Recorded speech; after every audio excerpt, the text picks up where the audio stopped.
Hello बच्चों, welcome on our channel as Pathshala. Happy teachers day to all my teachers and all the teachers who are teaching on any platform on anywhere else on this earth.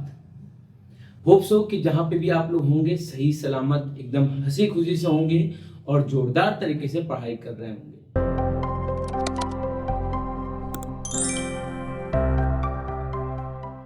Last class पे हमने जितने भी trigonometry से related concepts और basic थे पढ़ लिए। अब आज की क्लास में हम प्रूविंग की स्टार्टिंग करेंगे और प्रूविंग की स्टार्टिंग करते जो सबसे पहला क्वेश्चन ये पूछता है कि write down T ratios in form of any one T ratio. मतलब बाकी जो टी रेशियोज हैं उन सभी को किसी एक पर्टिकुलर टी रेशियोज के फॉर्म में लिखना होता है। सारे टी रेशियोज को किसी एक पर्टिकुलर टी रेशियोज के फॉर्म में लिखना होता है। तो आज हम अपनी क्लास में सबसे पहले यही सीखेंगे। तो क्वेश्चन ये है कि राइट डाउन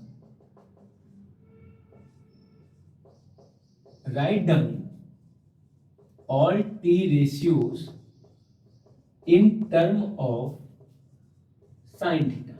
मान लेते हैं सारे टी रेशियोज को हमको किसके फॉर्म में लिखना है, साइन थीटा के फॉर्म में लिखना है। देखिए हम यहाँ पे दो कॉन्सेप्ट सीखेंगे। एक कॉन्सेप्ट होता है कि सीक्वेंस वाइज में हम सारे टी रेशियोज को लिखते जाएंगे, और सेकंड कॉन्सेप्ट क्या कहता है उसको हम जब उस क्वेश्चन को लाएंगे तब समझेंगे। तो ये जो कॉन्सेप्ट है ये पहला वाला कॉन्सेप्ट है जहां पे हम सीक्वेंस वाइज में सारे टी रेशियोज को लिखते जाएंगे। तो हमने क्या कहा कि सारे टी रेशियोज को साइन थीटा के फॉर्म में लिखना है।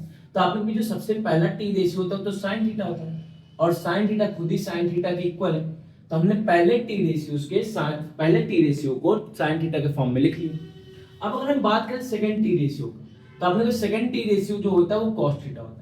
And we know that कि sin square theta plus cos square theta is equal to sin square theta plus cos square theta is equal to। तो अगर हम यहाँ से cos square theta की वैल्यू फाइंड करें तो that will be equal to 1 minus sin square theta। तो cos theta किसके इक्वल हो जाएगा, तो cos theta is equal to 1 minus sin square theta। cos theta किसके इक्वल हो जाएगा, तो 1 minus sin square theta।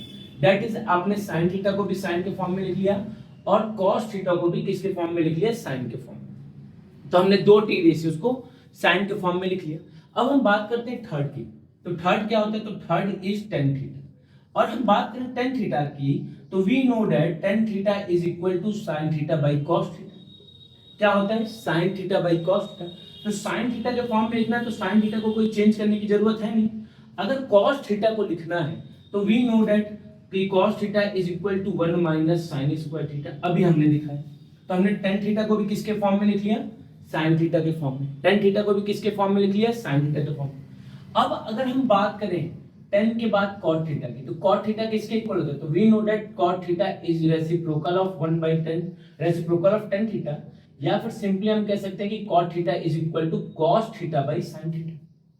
Cot theta is the reciprocal of tan theta या cot theta is equal to cos theta by sine theta. अच्छा, अगर हम cos theta की बात करें तो cos थीटा क्या होता है, तो आपने कहा भैया अभी हमने फाइंड किया कि cos थीटा जो होता है 1 माइनस sin स्क्वायर थीटा का अंडर। तो cos theta can be replaced by 1 minus sin square theta का अंडर रूट, और ये क्या है, sin थीटा। तो cot theta is also written in the term of sin theta. अब अगर हम बात करें तो cot के बाद क्या आता है, sec theta, and sec theta is the reciprocal of cos theta.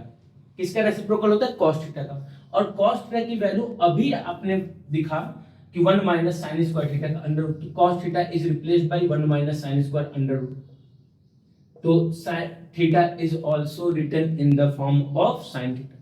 तो हमने क्या सीखा कि sin थीटा हो गया, cos को भी sin के टर्म में लिख लिया, tan को भी sin के टर्म में लिख लिया, cot को भी sin के टर्म में, sec को भी। दैट मींस अगर हमको इस टाइप के क्वेश्चंस दिए जाएं कि आपको इनके फॉर्म में लिखना है, that means we have to apply identities and relation of t ratios so that we can write all the t ratios in term of any one t ratio। अब अगर लास्ट की बात करें तो लास्ट क्या है, cosec थीटा। cosec थीटा क्या होता है, तो आपने कोई cosec थीटा तो रेसिप्रोकल होता है sin थीटा का, तो ऐसे ही sin थीटा हो गया, काम खत्म हो गया। ये था हमारा पहला कॉन्सेप्ट। पहले कॉन्सेप्ट में हमने क्या सीखा कि अगर सीक्वेंस वाइज है तो हम कैसे लिखेंगे, लेकिन क्वेश्चन जो है वो आपको सीक्वेंस वाइज पे ना देके सेकंड कॉन्सेप्ट पे देता है। क्यों, क्योंकि वहां पे बच्चे थोड़े से कंफ्यूज हो जाते हैं कि क्या अप्लाई करें, थोड़ा सा कैलकुलेटिव भी हो जाता है वो, तो उसको अब करते हैं हम लोग। सेकंड क्वेश्चन क्या है कि सारे टी रेशियोज को हमको टेन थीटा के फॉर्म में लिखना है। किसके फॉर्म में लिखना है, टेन थीटा के फॉर्म में, एक तो ये मार्कर है बार बार गिर जाता है, टी रेशियोज को किसके फॉर्म में लिखना है, टेन थीटा के फॉर्म में लिखना है। अब अगर हम बात करें टेन थीटा के फॉर्म में लिखने के लिए, तो आपने कहा साइन को हम डायरेक्ट टेन के फॉर्म में नहीं लिख सकते, कॉस को भी डायरेक्ट टेन के फॉर्म में नहीं लिख सकते, तो दैट मीन्स कि जो हम सीक्वेंस पहले क्वेश्चन में अप्लाई किए थे वो सीक्वेंस यहाँ पे अप्लाई नहीं होगा। तो आपने कहा हाँ भैया ये तो अप्लाई नहीं हो रहा है, फिर क्या करें, कुछ नहीं करना है। एक कॉन्सेप्ट को याद रखिएगा जो कि कहा जाता है, क्या कहते हैं उसको, क्या कहते हैं, कुछ कहते हैं, ठीक है, कुछ कहते हैं, वो कमेंट में आप लोग कर दिएगा कि क्या कहते हैं, मेरे को याद नहीं आ रहा कि क्या कहते हैं। तो टेन थीटा जो है, टेन थीटा आपने कहा कि भैया टेन थीटा को हम दो चीजें देते हैं, तो टेन थीटा की दो चीजें आती है क्या, तो एक ये रिलेशन देता है रेसिप्रोकल से, एक रिलेशन देता है रेसिप्रोकल से, और दूसरा रिलेशन किससे देता है, आइडेंटिटी से। तो आपने कभी ये एक रिलेशन देता है रेसिप्रोकल से और दूसरा रिलेशन किससे देता है, आइडेंटिटी से। दैट मीन्स कि जो सबसे पहला लिखा जाएगा वो टेन थीटा का रेसिप्रोकल लिखा जाएगा। तो टेन का रेसिप्रोकल क्या होता है, कॉट थीटा, और कॉट थीटा किसके इक्वल होता है, reciprocal of tan theta, that is 1/10 theta हो। पहला चीज तो ये होगी। अब हमने रेसिप्रोकल को लिख लिया, तो इसको काट दीजिए, क्या बचा, आइडेंटिटी। तो आपने कहा कि भैया 10 किसके साथ आइडेंटिटी शो करता है, तो 10 सेक के साथ आइडेंटिटी शो करता है। तो जिसके साथ आइडेंटिटी शो करेगा उसके बाद हम उसकी वैल्यू निकालेंगे। तो आपने कोई सेक थीटा, तो sec square theta minus 10 square theta is equal to, तो सेक थीटा किसके बराबर हो जाएगा, तो आप कहेंगे this will be equal to 1 + 10 square theta का अंडर रूट। तो आपने इसकी आइडेंटिटी को भी सॉल्व कर लिया। अब जैसे ही आप आइडेंटिटी को सॉल्व करेंगे तो आपके माइंड में ये आएगा कि आपने सेक थीटा को निकाला। अब जैसे ही सेक थीटा को निकाला तो सेक का रेसिप्रोकल पे हम क्या कर सकते हैं, फाइंड कर सकते हैं। कॉन्सेप्ट क्या देखिएगा, ये कॉन्सेप्ट फॉर ऑल है, जितने भी क्वेश्चन है उन सभी में ये कॉन्सेप्ट लग सकता है, लेकिन पहला कॉन्सेप्ट जो था वो सिर्फ कुछ ही पर्टिकुलर के लिए लगेगा। तो आपने कभी ये कॉन्सेप्ट तो तगड़ा है, सब में लग सकता है। तो पहला क्या कहता है कि उसका रेसिप्रोकल फाइंड कीजिए, दूसरा आइडेंटिटी फाइंड कीजिए, तीसरा जो आइडेंटिटी से फाइंड किए हैं उस आइडेंटिटी का रेसिप्रोकल, उस आइडेंटिटी का रेसिप्रोकल फाइंड कीजिए। जो भी आइडेंटिटी आपने फाइंड किया उस आइडेंटिटी का रेसिप्रोकल। तो सेक का रेसिप्रोकल क्या होता है, तो आपने कोई cos थीटा होता है, सेक का रेसिप्रोकल क्या होता है, cos थीटा। तो cos theta is equal to 1/sec theta. 1/sec theta की वैल्यू कितनी है, तो आपने कोई 1 + 10 स्क्वायर थीटा हो, 1 + 10 स्क्वायर थीटा। अब जितने भी रेसिप्रोकल के कंडीशन थे वो सारे खत्म। 10 का रेसिप्रोकल लिख लिया, cot का रेसिप्रोकल 10 होता है, sec का रेसिप्रोकल cos का रेसिप्रोकल sec। मतलब जितनी रेसिप्रोकल की कंडीशन थी वो तो खत्म हो गई। हमारे पास कंडीशन क्या बची, तो कंडीशन बची सिर्फ और सिर्फ आइडेंटिटीज की। अब किसकी कंडीशन बची, आइडेंटिटीज की। तो आपने तो sec तो 10 के साथ आइडेंटिटी शो करता है, तो sec का आइडेंटिटी का कंडीशन खत्म हो गई। तो बचा किसका आइडेंटिटी, या तो आप cot की आइडेंटिटी लें या तो sin की cos की आइडेंटिटी।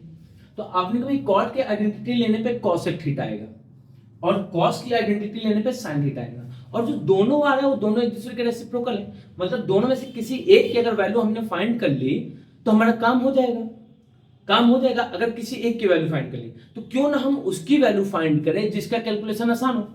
अगर हम cos से sin की वैल्यू फाइंड करते हैं तो we have to solve the root.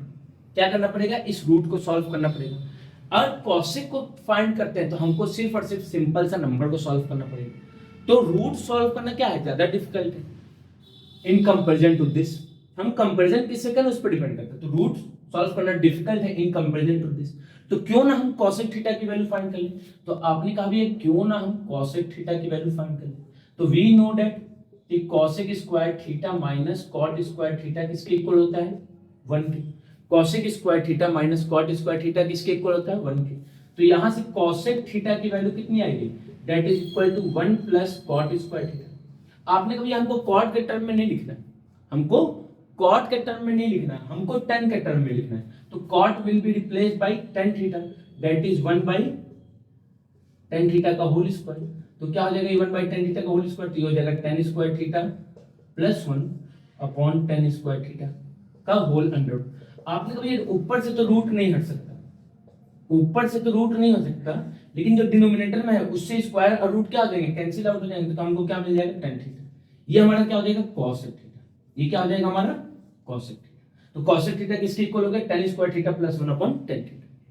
अब अगर हम बात करें कि cosec थीटा आ गए तो हम sin थीटा की वैल्यू फाइंड कर सकते हैं। क्यों? क्योंकि अब हमारे पास रेसिप्रोकल की कंडीशन आ गया, और रेसिप्रोकल की कंडीशन में कुछ भी सॉल्व करना होता नहीं है, उसको क्या करना होता है, न्यूमरेटर और डिनोमिनेटर को इंटरचेंज, न्यूमरेटर डिनोमिनेटर को इंटरचेंज। तो इंटरचेंज कर दिए तो tan थीटा ऊपर चला गया और डिनोमिनेटर में हमारा tan स्क्वायर थीटा प्लस 1 हो गया, हेंस प्रूफ तो कुछ करना नहीं, तो हेंस हमने वैल्यूज को फाइंड किया। तो हमने सीखा sin थीटा का, फिर सीखा tan थीटा का। एक और क्वेश्चन कर लेते हैं कि मान लीजिए अगर cos थीटा आ गया या फिर sec थीटा, तो हम sec थीटा को कर लेते हैं, बाकी cos थीटा और cosec थीटा और cot थीटा ये तीन आप खुद से करेंगे, ठीक है। अब हम देखते हैं कि सारे टी रेशियोज को sec थीटा के फॉर्म में कैसे लिखते हैं। अभी मैंने कॉन्सेप्ट क्या बताया कि दो चीज देखना है, क्या, पहला तो इसका जो रेसिप्रोकल होता है, इसका जो रेसिप्रोकल होता है, और दूसरा जो इसका आइडेंटिटी होता है। तो आपने कभी sec थीटा का रेसिप्रोकल कौन होता है, cos थीटा। sec थीटा का रेसिप्रोकल कौन होता है, cos थीटा। तो cos थीटा किसके इक्वल हो जाएगा, 1/sec थीटा। पहला हमारा काम हो गया, तो हमने रेसिप्रोकल को लिख लिया। दूसरा क्या होता है, आइडेंटिटी। इस सीक्वेंस में लिखेंगे तो किसी भी क्वेश्चन में आप फंसेंगे नहीं, कहीं पे भी रुकेंगे नहीं, ठीक है। बाकी जो 3 क्वेश्चन मैंने छोड़ा उसको खुद से कर लीजिएगा, अपने आप प्रैक्टिस आपका हो जाएगा। आइडेंटिटी की बात करें तो आपने कहा ये जो sec थीटा है वो आइडेंटिटी tan थीटा के साथ शो करता है। दैट मींस कि हम यहां से किसकी वैल्यू फाइंड कर सकते हैं, tan थीटा की। आपने कभी जो sec square theta minus tan square theta होता है वो 1 के इक्वल होता है। तो अगर हम यहां से tan थीटा की वैल्यू फाइंड करें तो किसके इक्वल हो जाएगा, sec square theta minus 1, plus 1 है तो इधर आएगा तो माइनस 1 हो जाएगा, और स्क्वायर है तो अंडर रूट लग गया। तो जैसे ही आपने आइडेंटिटी की वैल्यू फाइंड की, तो प्रीवियस क्वेश्चन हमने क्या सीखा कि जैसे ही आइडेंटिटी की वैल्यू आती है तो उसी तरीके से इसका रेसिप्रोकल भी आ जाएगा। तो tan थीटा की वैल्यू के बाद आप क्या कर सकते हैं, इसका reciprocal that is cot theta find कर सकते हैं। तो cot थीटा किसके इक्वल हो जाएगा, तो cot थीटा जो होता है आप कहेंगे cot थीटा जो होता है वो tan थीटा का रेसिप्रोकल होता है। तो tan थीटा का रेसिप्रोकल मतलब डिनोमिनेटर में sec स्क्वायर थीटा माइनस 1, ये हमने सीखा। फिर हमने ये कहा कि भैया इसके बाद अब किसी का भी रेसिप्रोकल नहीं बचता है, सिर्फ आइडेंटिटी की केस बचती है। तो cos का आइडेंटिटी sin के साथ, cot की आइडेंटिटी cosec के साथ, और जो दोनों लास्ट में बचेंगे हमेशा वो एक दूसरे के रेसिप्रोकल होंगे। That means we have to only find the value of any one out of 2, और आफ्टर दैट हम रेसिप्रोकेट कर देंगे और दूसरे की वैल्यू को फाइंड कर लेंगे। तो आपने कहा कि क्यों ना भैया हम उसकी वैल्यू फाइंड करें जहां पे रूट के सॉल्यूशन ना हो, मतलब रूट को सॉल्व ना करना हो। तो अगर हम cosec का फाइंड करते तो यहाँ पे रूट है, तो रूट वाले को ना करें, sin को फाइंड करेंगे तो ज्यादा आसान है क्योंकि रूट नहीं है। तो जहां पे रूट नहीं है उस वाले को फाइंड कीजिएगा तो आपके लिए चीजें आसान नहीं। तो आपने कोई sin थीटा क्या होता है, तो sin square theta plus cos square theta is equal to 1 होगा। तो sin थीटा की वैल्यू क्या हो जाएगी, √1 माइनस cos स्क्वायर थीटा। आपने कहा भाई this will be equal to 1 minus cosec theta की, cos थीटा की वैल्यू कितनी है, 1/sec थीटा का होल स्क्वायर। तो क्या हो जाएगा ये sec square theta minus 1/sec square theta का अंडर रूट। तो क्या हो जाएगा ये √sec स्क्वायर थीटा माइनस 1, और square under root cancel out, तो डिनोमिनेटर में क्या हो गया sec थीटा। तो आपने sin थीटा को भी किसके फॉर्म में लिख लिया, sec थीटा के फॉर्म में। अब जैसे ही sin थीटा आप फाइंड कर लेंगे तो आपने कहा कि भैया जैसे ही हमने एक बार आइडेंटिटीज लगा दी वैसे ही हमारा रेसिप्रोकल कंडीशन वापस आ गया। और cosec थीटा क्या होता है, sin थीटा का रेसिप्रोकल। sin थीटा का रेसिप्रोकल मतलब न्यूमरेटर डिनोमिनेटर इंटरचेंज हो जाएंगे। तो क्या हो जाएगा ये हो जाएगा sec theta upon sec square theta minus का 1। तो आपने क्या किया, सारे वैल्यूज को, सारे टी रेशियोज को sec थीटा के फॉर्म में लिख लिया। तो हमने आज की क्लास में काफी इंपॉर्टेंट चीजें पढ़ी हैं। अब नेक्स्ट क्लास से जो होंगे उसमें हम लोग प्रूविंग के क्वेश्चंस करेंगे। सबसे पहले हमारा जो काम होगा वो एनसीईआरटी के जो प्रूविंग के क्वेश्चंस है उनको देखना है। उसके बाद हम बाद में जब हमारा एक बार सिलेबस कंप्लीट हो जाए तो जब हम रिवीजन करेंगे तब मैं वहां पे आप लोग को पीवाईक्यू सॉल्व कराऊंगा, ठीक है। अभी और 3-4 लेक्चर्स बनेंगे जहां पे हम लोग ट्रिग्नोमेट्री पढ़ेंगे, उसके बाद हम एप्लीकेशन ऑफ ट्रिग्नोमेट्री पे मूव करेंगे। तो जो जो इंपॉर्टेंट चैप्टर्स हैं क्लास 10 के उसको सबसे पहले कंप्लीट करेंगे and then we will move to the next chapters of class 10, और दिसंबर तक हम सिलेबस कंप्लीट कर लेंगे। और मजे कीजिए, एंजॉय कीजिए, अपने गुरु का रिस्पेक्ट कीजिए, और आज के दिन उन सभी लोगों को विश करना ना भूलें। ठीक है, तब तक के लिए जय हिंद, जय Bharat. Don't trouble your mother and father because they are your first gurus.